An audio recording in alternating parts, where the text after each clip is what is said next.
have to understand certain things. Because, as you know, there are many people who have got realization.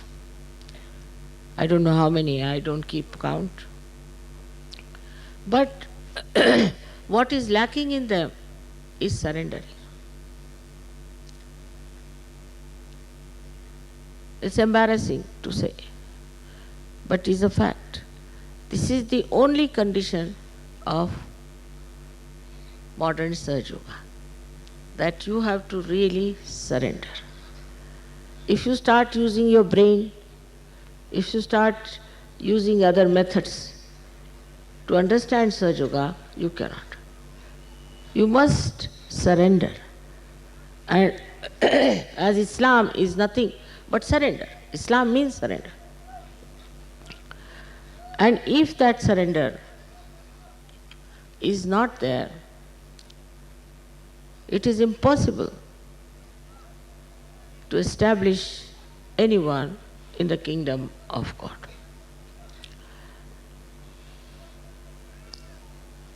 Surrender is not that you should give up your family, give up your children, or give up your houses and homes and your properties. Surrendering is here, give up your ego to begin with, and then give up your conditionings. For example, the other day I met one gentleman, and he's suffering a lot. So I asked him, who is your guru? So he gave me one name of a guru. I said, he's not done any good to you. Will you give him up? He said, tomorrow. I said, why not today? He said, today. But I have to throw away all his things, so tomorrow morning I'll do it. I said, all right, do it. What should I throw away, mother? Then all the things with which you worshipped him, throw away, thrown. Then he went round the whole house, found out whatever was there, which was used for worshipping him. Everything he gathered together, threw in the sea. And then he told the sea that, I'm sorry, I have suffered a lot because of this man. Now you please don't suffer. So this kind of a very penetrating intelligence, if you don't have, you cannot give up. One sticks to that. I know of so many who find it so difficult to get rid of their conditionings. That's more difficult than ego. But then conditionings and conditionings that you have. We have first conditioning that supposing you are born in India or England or any place.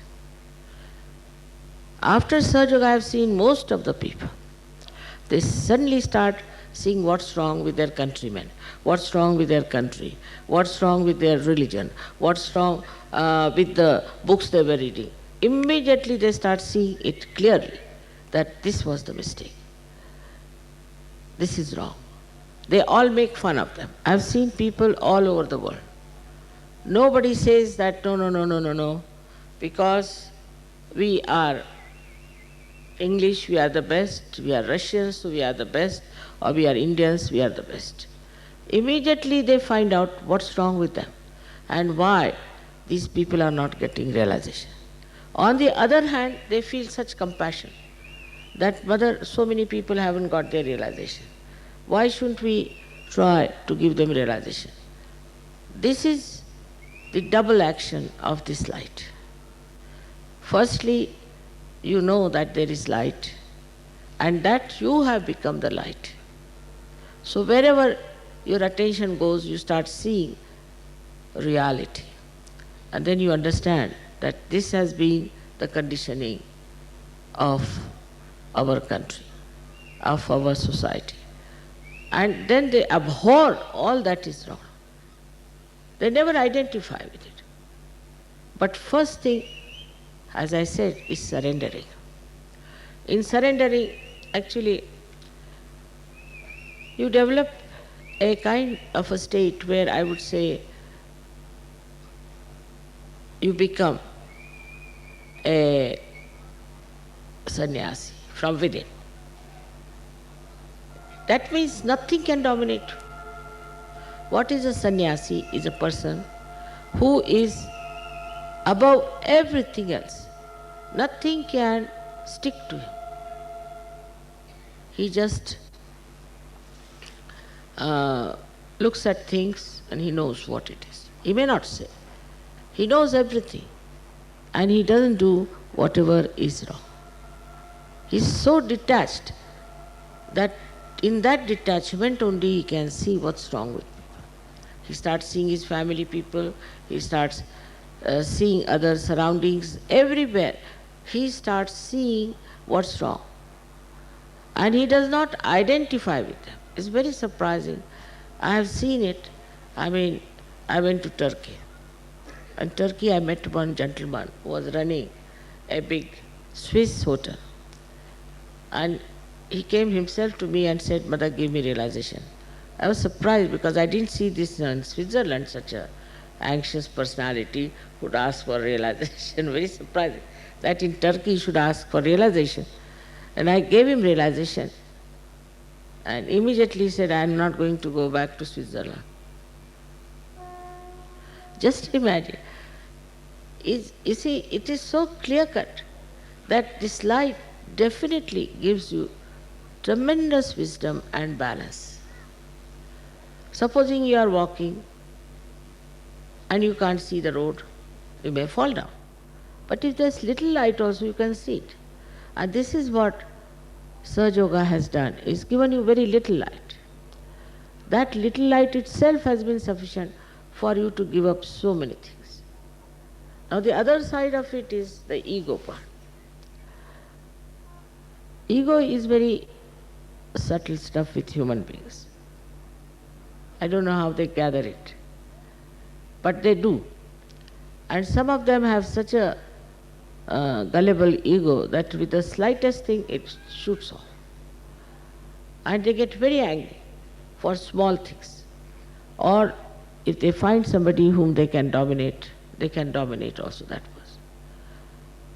Now this ego, when you start seeing it, you just start laughing at yourself and think that, what's wrong with me? Ego is not like conditioning which is coming from outside, but ego is something that comes from within. It can come from anything. Human beings have ego of all kinds of nonsensical things. One day I met one lady and she was very proud and was not even smiling. I said, "What's the matter with this lady? What is she?" So they told me she knows how to make dolls, that's why she's so proud. I said, "Eh? To make dolls?" She's so proud. Yes, she can make dolls, so she's so proud. I said, "What is there? Anybody can make dolls. So what is so great?" "No, but she thinks she's very great because she makes dolls." So a man becomes stupid and stupid. That is first sign of an egoistical person. He's so stupid that when you're talking to him, you just get flabbergasted. That without paying anything, you have got a buffoon before you who is showing all jokes of his buffoonery. It's something very surprising. You meet any egoistical person and you just watch him. I did this, I am, I. Then you start seeing the person, what's the matter? He's not even ashamed to say things that should not be said. Then it goes even to the sinful life they lead. They lead a very sinful life, they're fond of women, they drink and this and that. Then they start boasting about that also. I drank that day so much, I had 5 women around me. They start boasting of that also. So for an egoistical man, there is nothing like shame. He'll go on telling about his nonsensical things and everybody will say, "Oh my God, with whom are we talking?" And then whatever they do, they justify. I asked one fellow, "You had such a bad heart attack. Why do you drink now? Give up drinking." He said, but even this person, Kirloskar, we have one in Pune, who is now, I think, 95, he drinks. So I said, you are not Kirloskar. And even if he drinks, what's the use? What is he gaining by that? No, no. You see, he's very good. Because see, he drinks and he is so successful. Is he successful because of drinking?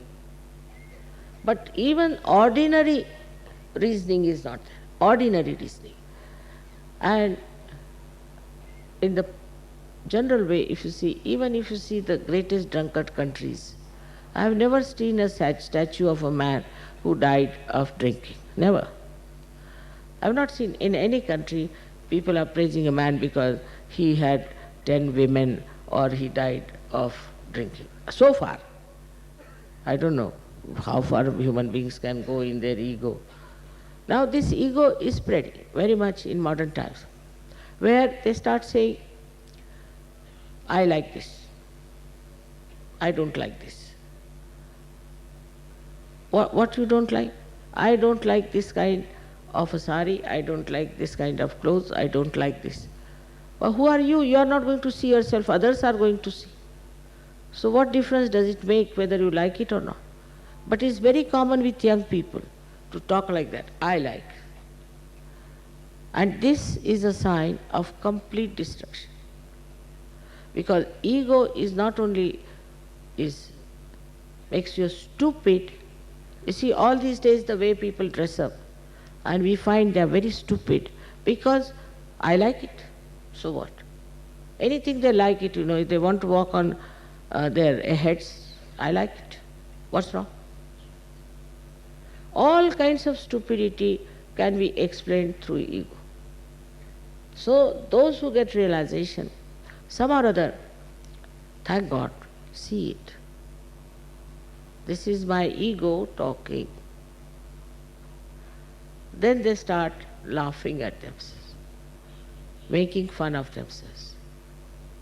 This was my ego.